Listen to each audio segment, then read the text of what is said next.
ഹരി ഓം. എല്ലാവർക്കും നമസ്കാരം.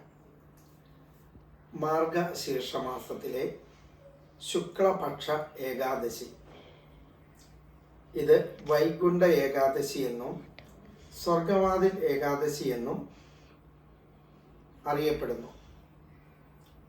ധനുമാസത്തിലെ ഏകാദശിയാണ് മലയാളികൾ വൈകുണ്ഠ ഏകാദശിയായി ആചരിക്കുന്നത്. അന്നാണ് ഭഗവാൻ കൃഷ്ണൻ അർജുനന് ഗീതോപദേശം കൊടുത്തത് എന്ന് വിശ്വസിക്കപ്പെടുന്നു.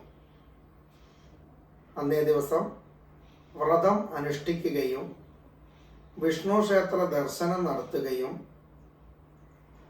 വിഷ്ണു ക്ഷേത്ര ദർശനം നടത്തുമ്പോൾ ഒരു വാതിൽ കൂടി കയറി മറ്റൊരു വാതിൽ കൂടി ഇറങ്ങുമ്പോൾ സ്വർഗത്തിൽ പ്രവേശിച്ച ഫലം ലഭിക്കുമെന്നാണ് വിശ്വാസം. നന്ദി, നമസ്തേ.